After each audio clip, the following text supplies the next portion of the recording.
to another DorkLair action figure review. Today I'm taking a look at the Red Shadows Gyre Wolf from the Roboskull line by Skeletron. I picked this figure up at LegionsCon 2025 along with a pack of the Skeletron.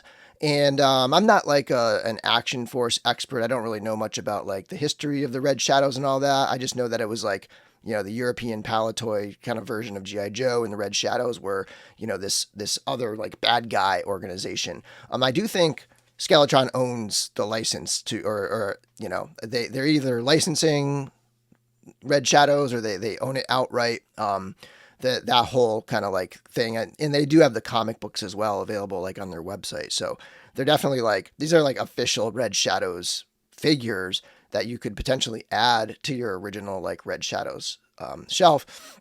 Now, this figure in particular is a tribute to a man named Gary Goggles Head, who passed away in 2015. In fact, when you take the helmet off, it's his likeness as well. So he was apparently a huge G.I. Joe guy, huge into Action Force, super knowledgeable, and just like a great member of the community on the forums and all that. I didn't know him, and I actually am just learning about him now, but he sounds like an awesome guy, and this great figure is an awesome tribute. So let's get into this review. Here's a close-up look at the Gyre Wolf with that helmeted head there. It is a removable helmet. I do really love the silver. It's super shiny. It's probably the closest thing you can get to like a vac metal or like some kind of metal application with it still being paint. I believe it is paint.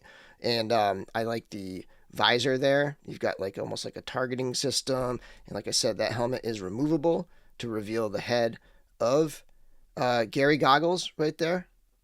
And you can see his silver goggles with that same kind of almost like reflective. There's even like a little bit of, if you can catch it here, there's like a little bit of sculpted detail on those goggles, right? Like super nice. And I do really like the overlay here. It does a good job of bulking him up to a point where even with the bigger helmet on there, it kind of proportionally it looks pretty good. The plastic quality is fantastic. The joints feel very smooth. The paint deco is sharp. Like I believe this figure was $27. And I'll take this overlay off so we can see what he looks like underneath, but I'm gonna wait to do that after the comparisons. But yeah, just kind of like looking all through. He's black and silver. You know, I kind of get Cylon vibes myself. And somebody had mentioned, I think it was Rob Zamora had mentioned that it reminded him of Captain Power, which I hadn't even thought of. Like, I didn't even remember that, but like Captain Power from the 80s was like this live action thing, and they had like these super shiny reflective suits. And I would be surprised after him mentioning that, I would be surprised if this wasn't actually also a kind of like a soft tribute to Captain Power. Looking at the rest of the figure, look at those legs. You do have exposed pins. I mean, it is a 4-inch figure, so it might be tricky to do pinless double joints, but yeah, looks good. There's lots of great articulation here.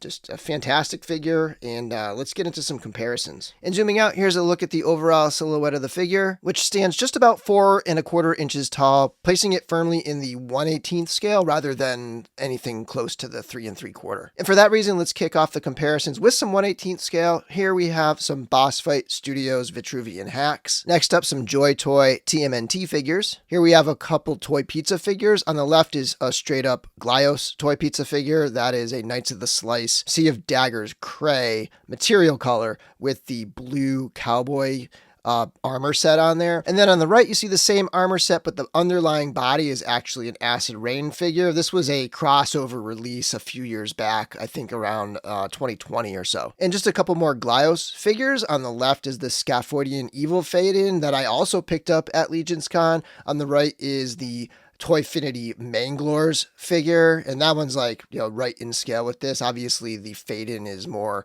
3 3/4. Some more 3 3/4 figures. Here we have Vintage Collection Han Solo and Chewbacca. These are the most recent releases. And Vintage Kenner Han Solo and Chewbacca. And finally, here's a look at the Skeletron figure next to the Zika Toys Sectars. For accessories, he does come with this sweet jetpack that pegs into the hole in his back right here. And he's also got these arm blades right here that clip onto his arms. And if you don't want to do that, you could actually put those on the backpack or on the jetpack here and have him set up like this, which looks super cool. That's just a brilliant idea, especially if you're the type of person who wants his figure to like have all the weapons stored. And speaking of weapons storage, one of the few gripes I have with the figure is that it has this type of a holster here. It's like a big old peg on his leg. Like, I don't think this thing is removable, so it's just always going to be there unless you put the weapon on there. And here's what the weapon looks like. Just a little sidearm, almost kind of has the Scout Trooper vibe type of a gun feel to it. And then it just kind of goes on here like this. Just sort of pressure fits on there like that. And it looks awesome when it's on there, but when it's off of there, it definitely is a little bit of an unsightly little piece right there. So I kind of tend to want to have it on there, I think, on display. And then he also comes with, like I said, he has that removable helmet. And so that's, you know, technically an accessory. And he comes with an alternate head. And here's how he looks with that alternate head on there, which is actually glow in the dark, as is this peg stand. So he comes with two peg stands.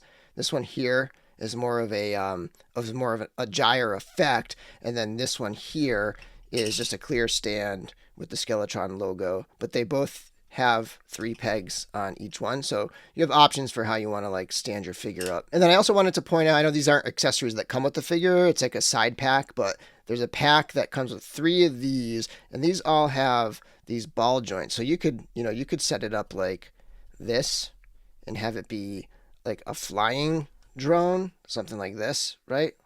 Or you could have it be like a walking spider and have the legs down like this.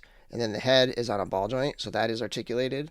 And then you can also take that head and you can put it on the figure and it fits perfectly. It's meant to do this, and I think that looks fantastic. And it makes me want to get a few of the other colorways. There's like a camouflage one and there's like a red one, just to like really mix and match and come up with some different like army characters and different like builders and stuff. And then here it is with the chest armor taken off. That just pegs in on the sides. There's a peg here and a peg here. It goes on and off very easily.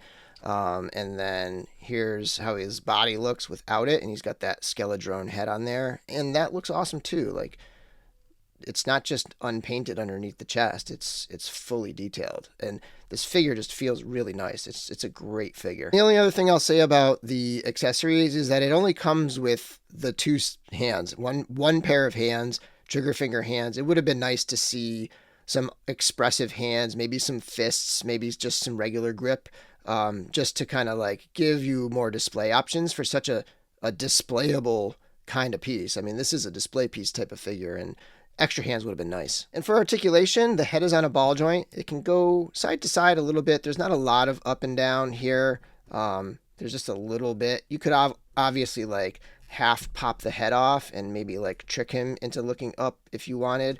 But for the most part, it's twisting and then cocking side to side.